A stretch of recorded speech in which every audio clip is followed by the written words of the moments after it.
Bonsoir. On va entamer le cours d'aujourd'hui avec un sujet qui n'est pas forcément lié au thème du cours, mais j'ai découvert ça dernièrement et ça m'a beaucoup impressionné et j'aimerais partager avec vous. De façon générale, on dit qu'il ne faut pas essayer de deviner le moment de la venue du Mashiach. Ce n'est pas une bonne pratique.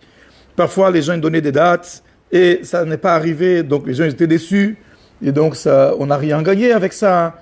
Et de toutes les façons, notre sujet, c'est pas de deviner ce que Dieu il va faire. Notre sujet, c'est de faire ce qu'il nous a dit de faire, d'être de bons juifs, des bons êtres humains, et de cette façon-là, accélérer justement la venue du Mashiach. Néanmoins, j'aimerais quand même partager avec vous quelque chose que j'ai appris dernièrement au nom du Gaon de Vilna.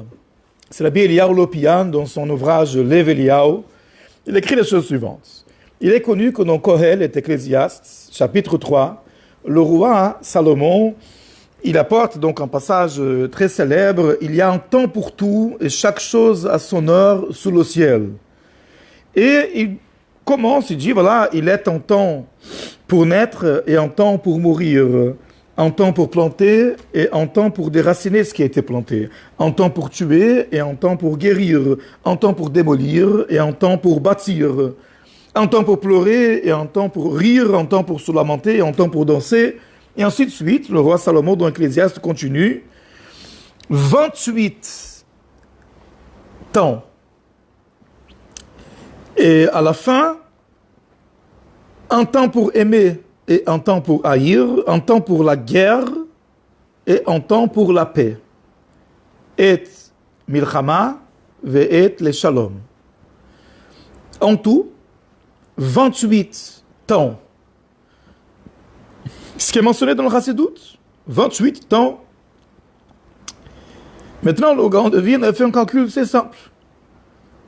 Les sages disent que l'univers dure 6000 ans.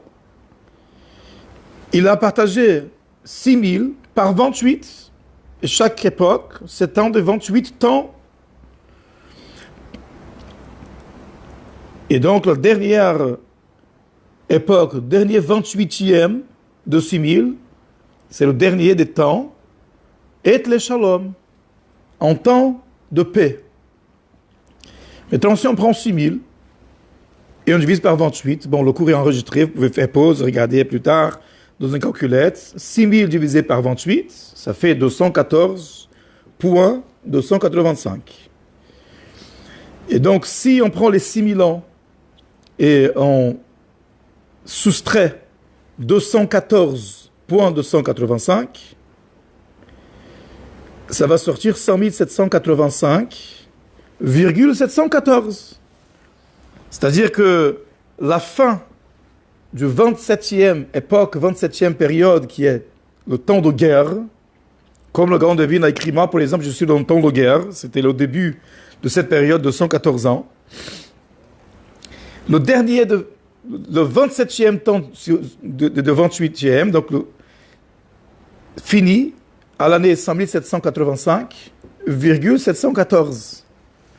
C'est quoi 0,714 dans une année? C'est très simple, on prend ces 355 jours d'une année et on multiplie par 0,714. Ça fait 253,47 jours. On prend 253,47 jours, on divise par un mois, qui est 29,5, ça fait 8,592. C'est-à-dire que le dernier des 28 périodes commence à l'année 100 785, au bout de 8 mois, donc 8 mois, ça finit le mois de Iyar, n'est-ce pas? Tishrei, Reshvan, Kislev, Tevet, Shvat, Adar, Nissan, Iyar, plus 0,592 du mois de Sivan. Donc c'est quoi 0,592 du mois de Sivan? Donc 30 fois, faites le calcul, prenez une calculatrice, 30 fois, c'est simple, 30 fois 0,592, c'est 17. Donc d'après ce calcul, très simple, la dernière période, des 28 périodes dans lesquelles le monde est partagé commence le 17 Sivan, 1785. C'est exactement le jour où a commencé la guerre contre l'Iran. L'opération Am Kelavi a commencé le 17 Sivan 1785. Maintenant, c'est-à-dire ces jours-là où, quoi qu'il en soit, on avait le calcul depuis plusieurs années que c'est le dernier 28e des 6000 ans d'existence de l'univers, appelé donc Kohelet et Shalom, un moment de paix. Shalom qui est la gematria, la valeur numérique, Hashem Imlor, Leolam Vaed, Hashem régnera à tout jamais. Maintenant, c'est sûr que nous n'avons pas besoin de calcul. Il nous suffit ce que le Rabbi a affirmé, que nous sommes aux portes de la venue du Mashiach. La venue du Mashiach est imminente. Mais ces choses-là, ça nous réveille quand même. Ça fait une petite piqûre. Je trouve ça très impressionnant. Quoi qu'il en soit, il est clair que Mashiach est à la porte et que à chacun de nous préparer pour ne pas qu'on retrouve nez à nez avec le Mashiach dans la situation où on était avant en exil. Bon, pour ce qui est de Parashat Korach, un enseignement pas moins extraordinaire. L'histoire de la Parasha, comme beaucoup de vous connaissent, c'est qu'il y a eu une révolte contre Moshe.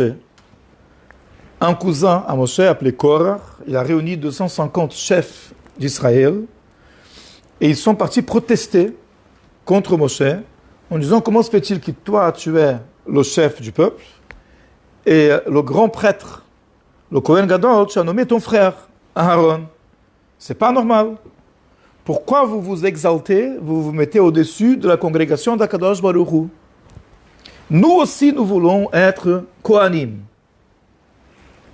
Ils étaient des Lévi'im, cousins de Moshe, mais ça ne leur suffisait pas. Ils voulaient être rien de moins que Kohanim. Alors Moshe leur parle beaucoup, il essaie de les calmer, il essaie de les dissuader. Et parmi les propos qu'on retrouve au début de la paracha, il dit les mots Rav Lachem Benei Levi. Les mots Ameat Mikem qui dit Elokei Israël etrem me'adat Israël.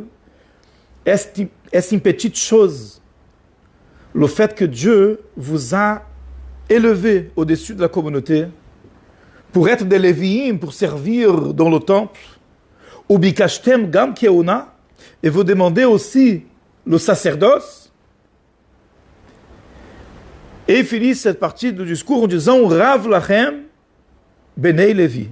C'est trop pour vous, oh, les enfants de Lévi. Vous demandez trop. Vient le Midrash et associe ce passage à un autre passage de la Torah où on retrouve exactement les mêmes termes. Parashat Vaetchanan.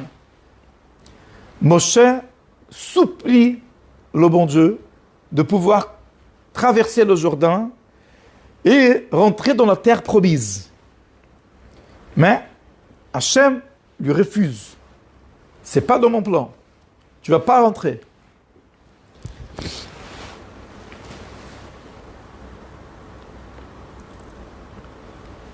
Il fait 515 prières différentes. Il supplie. Et Moshe raconte, à ce stade-là, qu'Hachem lui dit, d'un coup, Rav Lach, c'est trop pour toi. Al tosef daber elai od badavar hazeh. Ne me parle plus de ce sujet. Monte au sommet de la montagne, regarde la terre que j'ai promise au peuple d'Israël, mais toi tu passeras pas. Donc là, il lui dit exactement le même mot. Rav Lach, c'est trop pour toi. Il vient dans le Midrash et utilise les mots suivants. Avec le même bâton qu'il a utilisé pour frapper Korach et son groupe, avec ce même bâton, il a été frappé à Moshe. Il a dit aux enfants de Lévi, vous demandez d'être Kohanim, c'est trop pour vous, c'est au-dessus de votre niveau. Alors Hachem, il a dit la même chose. Tu veux rentrer dans la terre promise? Ravlar, c'est trop. C'est trop pour toi. Ravlar, trop pour toi.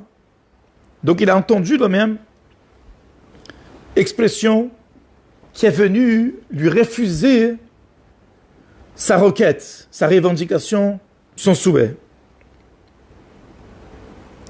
La Gemara, traité de Sota, dans la feuille 14, apporte des paroles similaires au nom de Rabbi Lévi. Berav biser, berav bisruhu. Il a utilisé le terme Rav, il a donné la nouvelle avec le mot Rav, on lui a donné la nouvelle aussi avec ce mot Rav. Similaire mais pas identique, comme on verra par la suite si je veux. Maintenant la question se pose, c'est très bizarre. Pourquoi on critique Moshe Rabbeinu, de quoi on reproche Moshe exactement? La congrégation de Korah avait tort à 100%. Dieu s'est mis complètement du côté de Moshe. Et pas de façon très claire, la terre s'est ouverte, elle a avalé Korah. Et tous les autres 250 partisans de Korah, un feu est descendu du ciel, il les a consumés. Donc il est clair que Hachem était très en colère contre Korah et son groupe. Donc de quoi on reproche exactement Moshe d'avoir dit cette expression Ravlach, c'est trop pour toi? Uniquement Aharon, les Kohanim, ce sont uniquement ses enfants et ses descendants. Et que Korah, étant Lévi, ne peut pas être Kohen, ça c'est normal. Mais la manière comme il s'est exprimé lui a été reprochée avec véhémence. Et là, on arrive à la finesse, à la subtilité de la Torah. Certes, Korah, il a mal agi. Certes, Korah a été plus opposante qui est très positive. Les choses ne sont pas noires ou blanches. Elles ne sont pas tranchées. Il y a une expression de le rabbi de Kotsk. Il a parlé avec un ermite, quelqu'un qui était isolé de la communauté, qui passait ses journées en train de...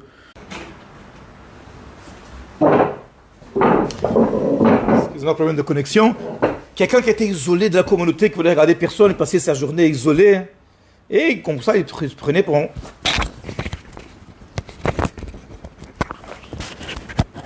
On va réessayer, on ne désiste pas, on ne réessaye pas. Excusez-moi, problème de connexion. Donc en parouche, un ermite, quelqu'un qui était isolé de la communauté, qui étudiait toute la journée, qui ne voulait rien parler avec personne, ne regarder personne, ne voulait pas sortir. Et il se prenait certainement pour un grand sadique, un grand juste. Et le rabbi de Kotsk, il lui a dit la chose suivante. Des fautes de la génération du désert, le bon Dieu, il a écrit son livre. De tes mitzvot à toi, on ne ferait pas une Torah. C'est-à-dire qu'il peut fauter, il peut se comporter mal, mais il y a pourtant une composante très positive dans ce qu'il a fait. Qu'est-ce que Korah désirait finalement? Il désirait la proximité de Dieu. Il voulait être Kohen, il voulait être Kohen Gadol, pour mériter d'offrir l'encens à l'intérieur du Saint des Saints, comme Aaron. D'ailleurs, Moshe Rabbeinu, parmi les choses qu'il lui a dit dans sa conversation, selon le commentaire de Rashi, il dit, tu demandes d'être Kohen Gadol, Afani Rafetz Bekar, moi aussi je veux. Donc d'une part, il le reproche de revendiquer quelque chose, d'autre part, Moshe Rabbeinu lui dit, moi aussi je veux. Donc il y a quelque chose de positif, d'extrêmement positif, dans le désir de spiritualité, d'élévation, de proximité d'Hachem, qui alimentait cette révolte de Korah. Il n'y a pas que la quête du pouvoir, du kavod, des honneurs. Certainement, on ne peut pas nier ça, ça fait partie du sens simple de l'histoire. Il y a ensuite quelque chose de négatif, bien évidemment. Mais dans l'intériorité de cela, il y avait un désir de divinité, un désir de spiritualité, de proximité d'Hachem. Au point, le rabbi développe dans ses sikhot, que quand Moshe leur a fait un défi, bon, vous voulez être Kohen Gadol, il n'y a pas de problème. Demain matin, chacun il arrive avec son encensoir, on va mettre de l'encens et on va offrir des voix à Hachem. Et sachez une chose, la personne qui sera choisie par Hachem, c'est elle qui est sainte, et tous les autres, ils périront. Parce que celui qui n'est pas apte à ce service, qui n'a pas été choisi à ce service, pour ce service-là, il ne peut pas supporter la force spirituelle de l'encens, et donc il risque sa vie. Et Korach, il savait ça. Et tous ces 250 partisans, ils savaient très bien cela. Comme ils savaient, parce qu'ils ont vu que Nadav et Avihu, qui étaient pourtant des descendants de Aaron, des enfants d'Aaron, parce qu'ils ont offert l'encens dans un moment où il n'aura pas été demandé, ils sont morts.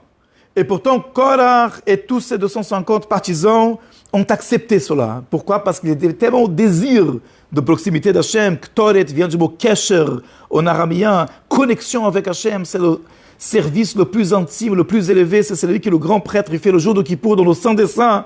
Korach avait ce soif de divinité. Il a accepté ce défi en sachant très bien le risque qu'il encourait. Donc il y avait quelque chose de très profondément positif dans ce mouvement de Korach et le groupe qu'il fédérait. Par conséquent, Moshe n'aurait pas dû, selon le Midrash, s'exprimer de cette façon et briser le rêve de ces Juifs-là.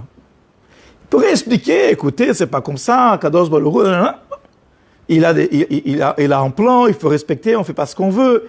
Mais dire Rav Lachem, ça c'est trop pour vous. C'est trop pour votre petit niveau. Vous êtes des pecnos par rapport à ce que vous demandez. Briser le rêve de cette façon-là, ce n'était pas la bonne chose à faire. Parce que rêver, c'est vital. C'est ce qui fait une personne avancer. Même lorsque le rêve n'est pas réaliste. Comme le Baal Shem Tov disait, là où la volonté d'une personne se trouve, c'est là qu'il se trouve tout entier. Donc certes, on ne peut pas réaliser tous les rêves. Mais si ce ne sont pas les rêves, personne ne sort de chez soi, personne n'investit. On poursuit en rêve. Et il faut surtout jamais arrêter de rêver.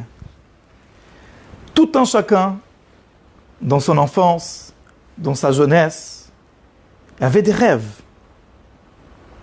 Il rêvait des choses extraordinaires. Chacun dans son contexte.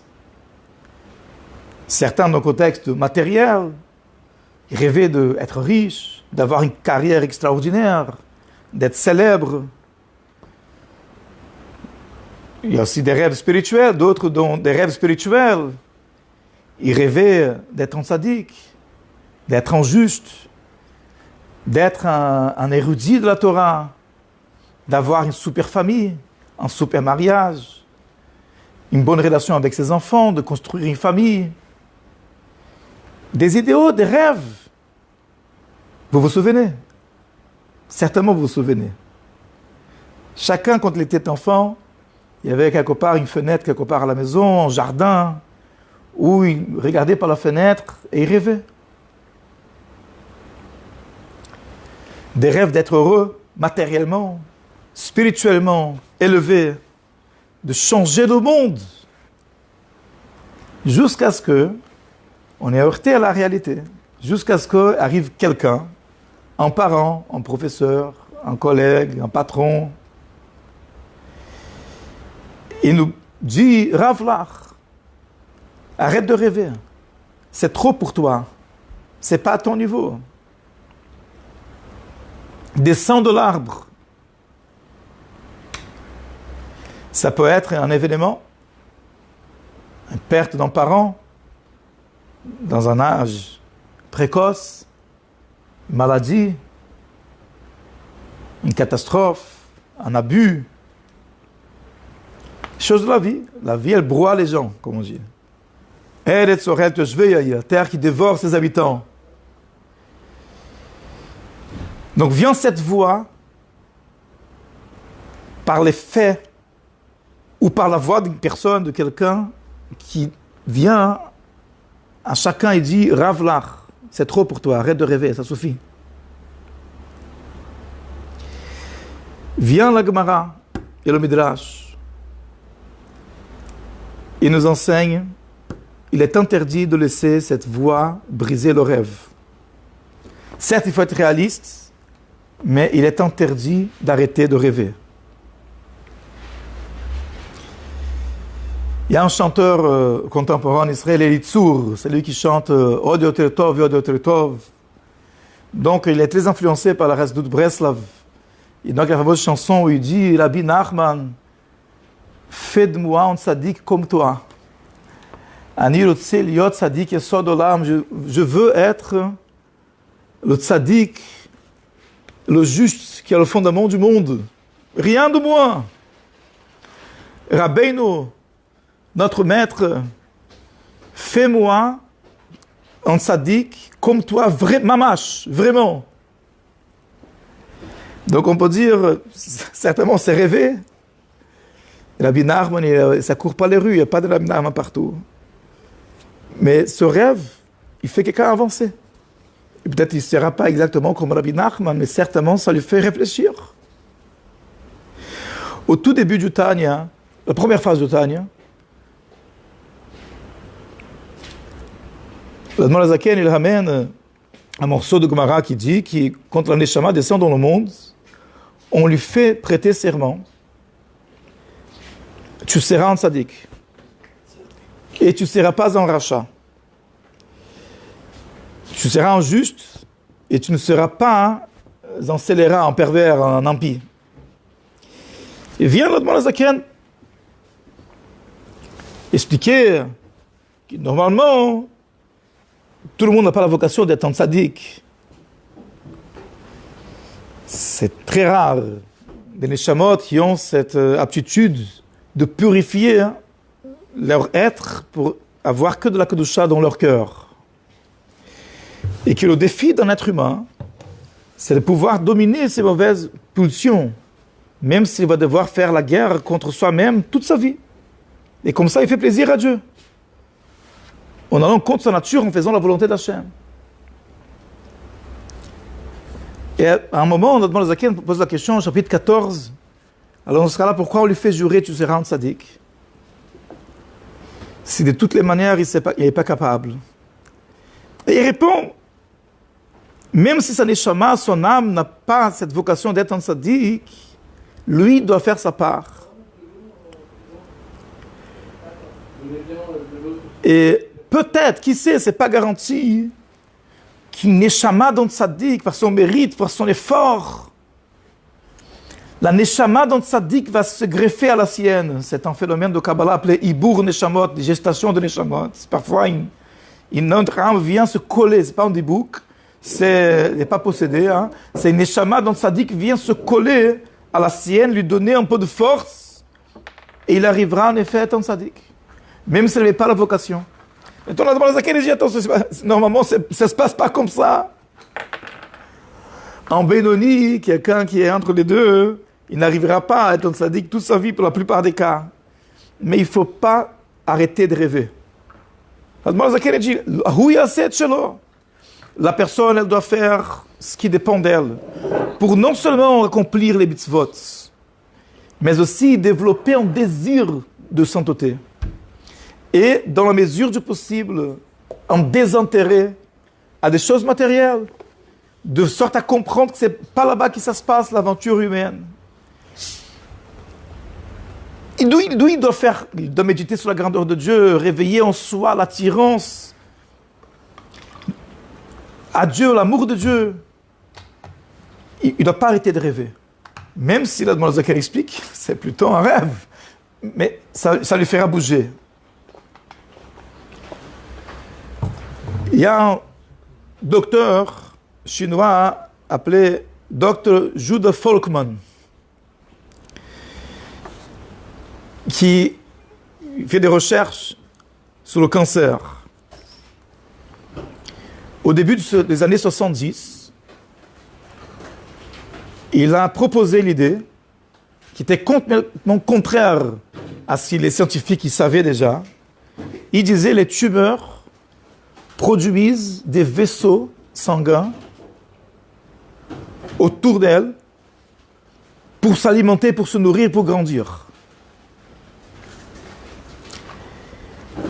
Maintenant, tout le monde a rejeté ça. Et pendant 2 décennies, il a fait face à l'indifférence, voire l'hostilité. Il est arrivé qu'il est allé dans des conférences des chercheurs et la moitié de la salle a quitté l'amphithéâtre en disant c'est juste un chirurgien celui-là.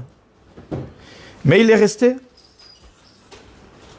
collé à son projet.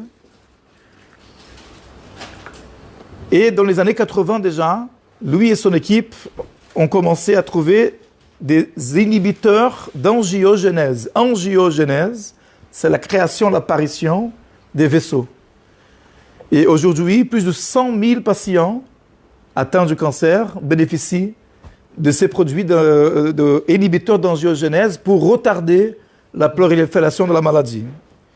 Et Dr. Folkman, il a dit, il y a une frontière très fine qui sépare entre la persévérance et l'obstination. S'il avait arrêté de rêver, tous ces patients-là, ils n'auraient pas pu profiter de cette découverte. Donc c'est ce qui est reproché à Moshe dans sa façon de s'exprimer dans le Midrash. Et c'est ce qui lui est revenu, pour ainsi dire, mesure par mesure. Lui aussi, il avait un rêve de conduire le peuple à la terre promise. Mais Hachem avait d'autres plans. C'est expliqué dans la Kabbalah que la symbiose qui serait créée entre Moshe et la terre sainte créerait une lumière tellement forte qui empêcherait toute distorsion, toute chute, toute obscurité, et donc toute croissance qui provient de ces erreurs et de ces réparations, comme c'était le plan d'Hachem, comme nous on sait aujourd'hui. Et donc Hachem lui a dit le même mot, Rav Lach, c'est trop pour toi. Maintenant, on peut justement poser la question à l'envers en disant les gens qui nous aident à arrêter de rêver, quelque part, ils nous soutiennent parce qu'ils évitent une désillusion. Une personne qui rêve tout le temps, qui ne connaît pas sa place et qui a des ambitions démesurées, irréalistes, elle peut devenir une personne amère parce qu'elle n'arrive jamais à réaliser sa vie. Comparer la réalité à ses rêves, elle est toujours amère. Donc, quelque part, une personne qui vient te dire Rav Lach, c'est trop pour toi, arrête de rêver autant, est en train de nous calmer et nous apprend à nous contenter avec ce que nous pouvons atteindre. Donc, en effet,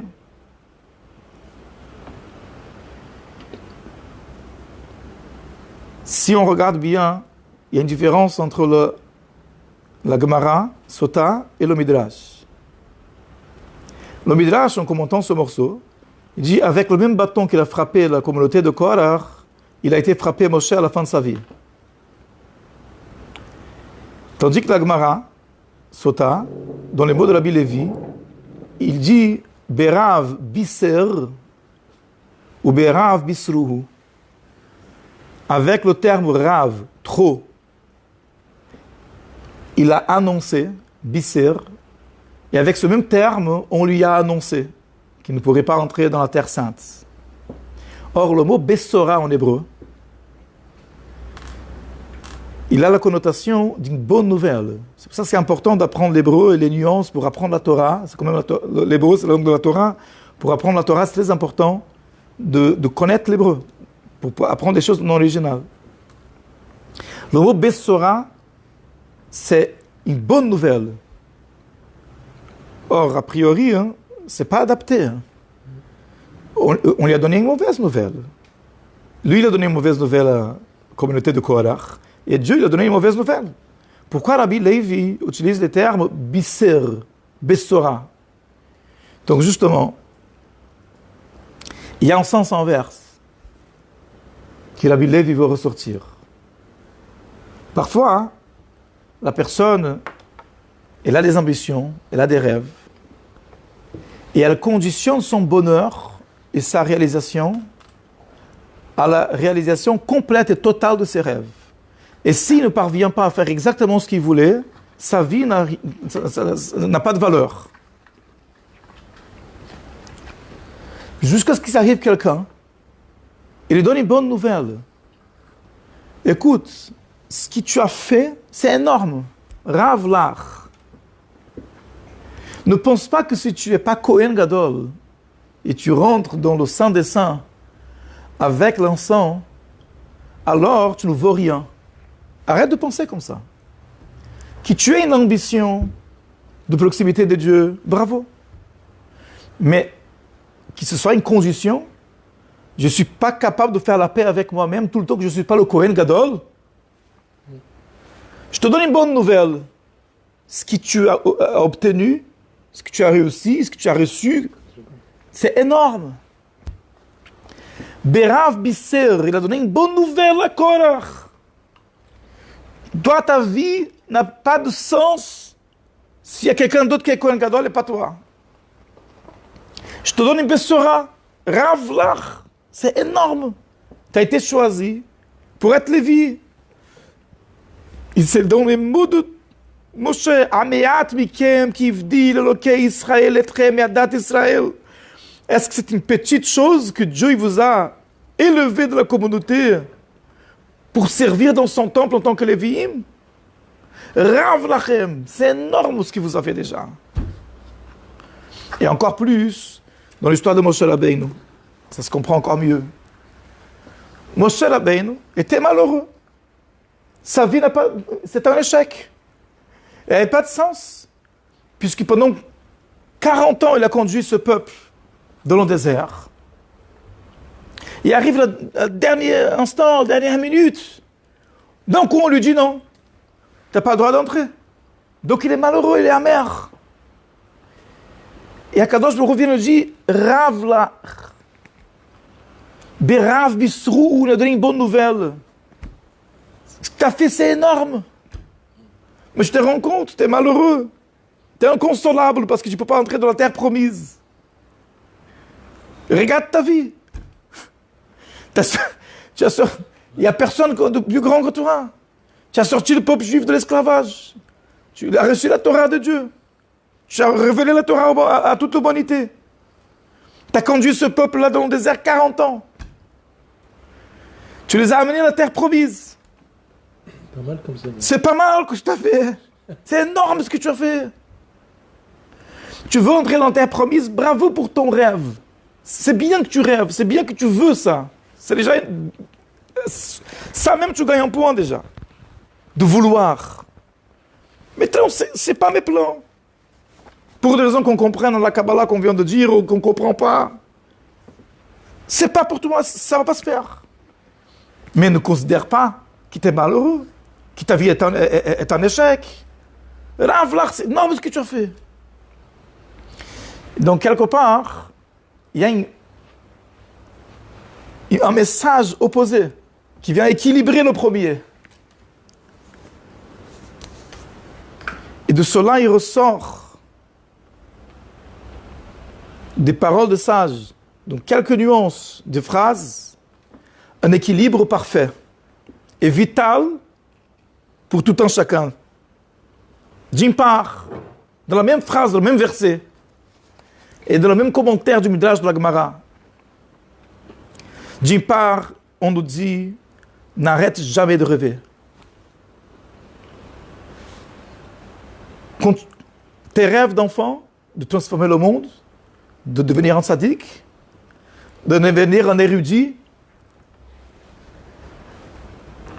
de s'élever spirituellement, de transformer le monde autour de toi, jamais ne les brise. Continue de rêver.